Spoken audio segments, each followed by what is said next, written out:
விழுப்புரம் மற்றும் செங்கல்பட்டு மாவட்டங்களில் ஒரே நாளில் கள்ளச்சாராயத்தினால் கிட்டத்தட்ட 14 பேர் வரை உயிரிழந்திருக்கின்றனர். குறிப்பாக விழுப்புரம் மாவட்டம் மரக்காணம் அருகே இருக்கக்கூடிய எக்கியார்குப்பத்தில் சனிக்கிழமை இரவு அங்கு கள்ளச்சாராயம் அருந்திய கிட்டத்தட்ட 50க்கும் மேற்பட்டோர் பல்வேறு மருத்துவமனைகள் அனுமதிக்கப்பட்டிருக்கின்றனர். குறிப்பாக விழுப்புரம் மாவட்டத்தில் இருக்கக்கூடிய முண்டியம்பாக்கம் அரசு மருத்துவமனையில் கிட்டத்தட்ட 30க்கும் மேற்பட்டோர் அனுமதிக்கப்பட்டிருக்கின்றனர். கிட்டத்தட்ட சிகிச்சை பலனின்றி 11 பேர் தற்போது வரை உயிரிழந்திருக்கக்கூடிய சம்பவமானது தமிழகத்தில் பெரும் அதிர்ச்சிக்குள்ளாக்கி இருக்கிறது. இந்த சூழ்நிலையில் செங்கல்பட்டு அருகேயும் கள்ளச்சாராயம் அருந்தி 3 பேர் உயிரிழந்திருக்கக்கூடிய இந்த சம்பவத்தை தொடர்ந்து முதலமைச்சர் மு.க.ஸ்டாலின் அவர்கள் இன்றைய தினம் நேரடியாகவே விழுப்புரத்திற்கு சென்று அங்கு இருக்கக்கூடிய மருத்துவமனையில் சிகிச்சை பெறக்கூடியவர்களிடம் நலம் விசாரித்து அவர்களுக்கு ஆறுதல் கூறினார். இந்த சூழ்நிலையில் வருகின்ற வழியிலேயே செங்கல்பட்டு மாவட்டத்தில் இருக்கக்கூடிய அரசு மருத்துவமனைக்கு சென்றிருந்த அவர் அங்கும் ஆய்வு மேற்கொண்டிருந்தார். இந்த சூழ்நிலையில்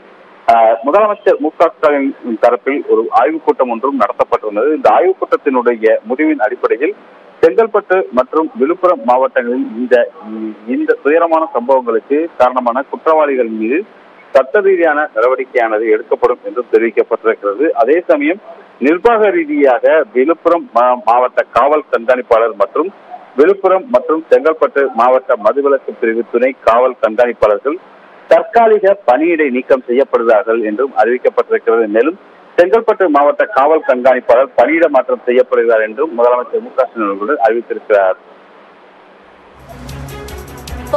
பாண்டியராஜ், அதே போல இப்ப சஸ்பெண்ட் செய்யப்பட்டு நடவடிக்கை எடுத்திருப்பது போல டிஜிபி சைலேந்திர பாபு தமிழகம் முழுவதும் இது தொடர்பாக தேடுதல் வேட்டை நடத்தப்படும் அப்படின்னு உத்தரவிட்டிருந்தாரு. அந்த நடவடிக்கைகள் எல்லாம் எவ்வாறு சென்று கொண்டிருக்கின்றன? நிச்சயமாக சிவரஞ்சனி, தமிழகம் முழுவதுமே முழு வீச்சில் தற்பொழுது கள்ளச்சாராய தடுப்பு பணியானது மிக தீவிரமாக எடுக்கப்பட்டு வருகிறது.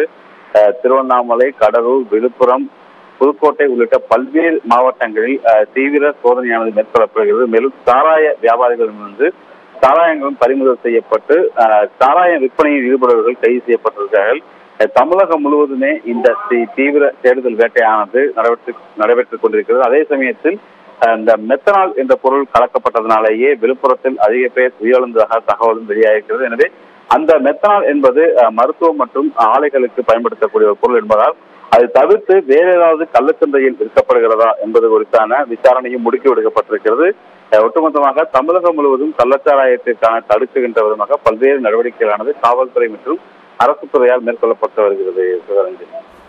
பாண்டியராஜ், இப்ப உயிரிழந்தவங்களோட குடும்பத்தினர் இது தொடர்பா என்ன தெரிவிக்கிறாங்க?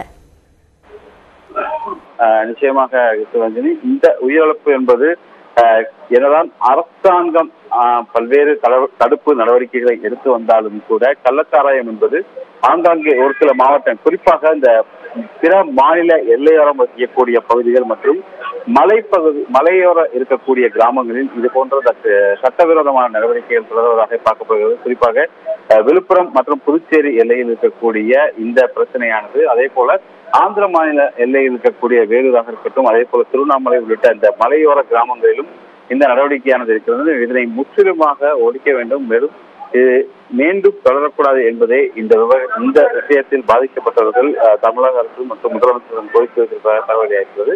அது தொடர்பான நடவடிக்கைகளும் மேற்கொள்ளப்பட்டு வருகிறது. முதலமைச்சரும் கூட இந்த தினம் இந்த விவகாரத்தில் சாராய வியாபாரிகள் கடுமையாக கண்டிக்கப்படுவார்கள் என்றும் தெரிவிக்கப்பட்டிருக்கிறது. சிவரஞ்சன், பாண்டியராஜ், தற்போதைய சம்பவம் மட்டுமல்லாது பொதுவாகவே கள்ளச்சாராய ஒழிப்பை அமல்படுத்துவதற்காக அரசு சார்பாக என்னென்ன நடவடிக்கைகள் எல்லாம் மேற்கொள்ளப்படும்? சிவரஞ்சன், இதற்காகவே மதுவிலக்கு அமலாக்க தடுப்பு பிரிவு என்ற ஒரு பிரிவே இருக்கிறது. இந்த பிரிவானது மாவட்டங்களில் போலியாக தயாரிக்கக்கூடிய அதே போல மது கடத்தல் உள்ளிட்டவர்களில் ஈடுபடக்கூடியவர்களை கண்காணிப்பதுதான் அந்த பிரிவினுடைய நோக்கம்.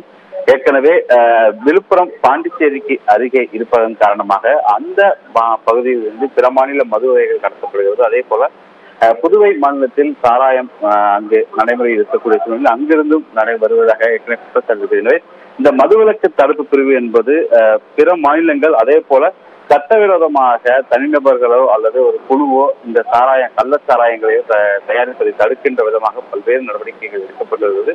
இந்த குழுவினுடைய பிரதான நோக்கம் அதே போல அந்த பிரிவினுடைய முக்கிய பணியே ஆகும். எனவே இப்படிப்பட்ட ஒரு சூழ்நிலையில் தான் இந்த துயர சம்பவமானது விழுப்புரம் மற்றும் செங்கல்பட்டு மாவட்டத்தில் நடைபெற்றிருக்கிறது. அதனை கண்டிக்க அதை கட்டுக்குள் வைத்திருக்க வேண்டிய பொறுப்பு என்பது மாவட்ட கண்காணிப்பாளரையும் அப்பகுதியில் இருக்கக்கூடிய மாவட்ட துணை காவல் கண்காணிப்பாளர் மதுவிலக்கு பிரிவிற்கு இருக்கிறது. எனவே இந்த விவகாரத்தில் முழுமையான நடவடிக்கை எடுக்காத, அதே போல ஆரம்ப நிலையிலேயே தடுக்காத அதிகாரிகள் மீது தற்போது துறை ரீதியான நடவடிக்கை என்பது எடுக்கப்பட்டிருக்கிறது.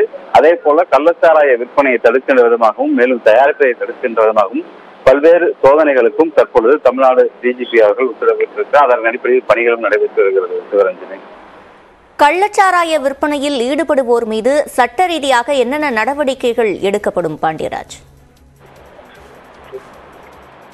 சிவரஞ்சனி, கள்ளச்சாராயம் விற்பவர்கள் மீது உடனடியாக அவர்கள் கைது செய்யப்படுவார்கள். அதே சமயத்தில் தொடர்ச்சியாக சம்பவத்தில் ஈடுபடுபவர்கள் மீது குண்டர் பாதுகாப்பு தடை சட்டத்தின் கீழ் அவர்கள் கைது செய்யப்படுவார்கள். அவர்களுக்கான அந்த பரிந்துரையினை மாவட்ட எஸ்பியினுடைய பரிந்துரையின் பேரில் மாவட்ட ஆட்சித்தலைவர் அந்த நடவடிக்கை எடுப்பார். இது தொடர்ச்சியாக செய்யப்படுவர்கள் மற்றும் அதிகப்படியான பொருட்கள் விற்பவர்கள் மீது இந்த ஒரு குற்றச்சாட்டு, இந்த நடவடிக்கை என்பது எடுக்கப்படும்.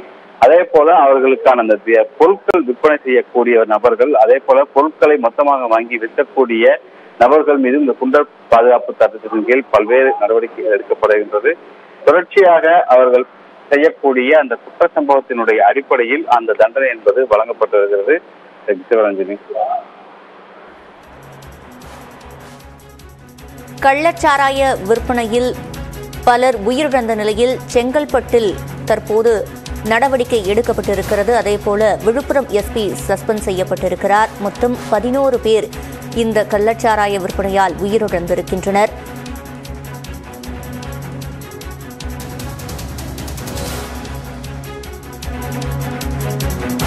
விவரங்களை வழங்கியமைக்கு நன்றி பாண்டியராஜ். விழுப்புரம் மற்றும் செங்கல்பட்டு மதுவிலக்கு டிஎஸ்பிக்கள் மீது நடவடிக்கை எடுக்கப்பட்டிருக்கிறது. மரக்காணம் அருகே கள்ளச்சாராயம் குடித்து 11 பேர் உயிரிழந்த நிலையில் இந்த நடவடிக்கையானது எடுக்கப்பட்டிருக்கிறது. விழுப்புரம் மாவட்ட எஸ்பி சஸ்பெண்ட் செய்யப்பட்டிருக்கிறார்.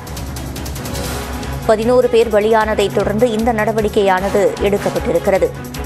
விழுப்புரம் மற்றும் செங்கல்பட்டு மதுவிலக்கு டிஎஸ்பிக்கள் இருவரும் தற்போது சஸ்பெண்ட் செய்யப்பட்டிருக்கின்றனர். செங்கல்பட்டு மாவட்ட கண்காணிப்பாளர் பிரதீப் பணியிட மாற்றம் செய்யப்பட்டிருக்கிறார். மரக்காணம் கள்ளச்சாராய மரண எண்ணிக்கை தற்போது 12ஆக அதிகரித்திருக்கிறது. 12 பேர் இதனால் உயிரிழந்திருக்கின்றனர்.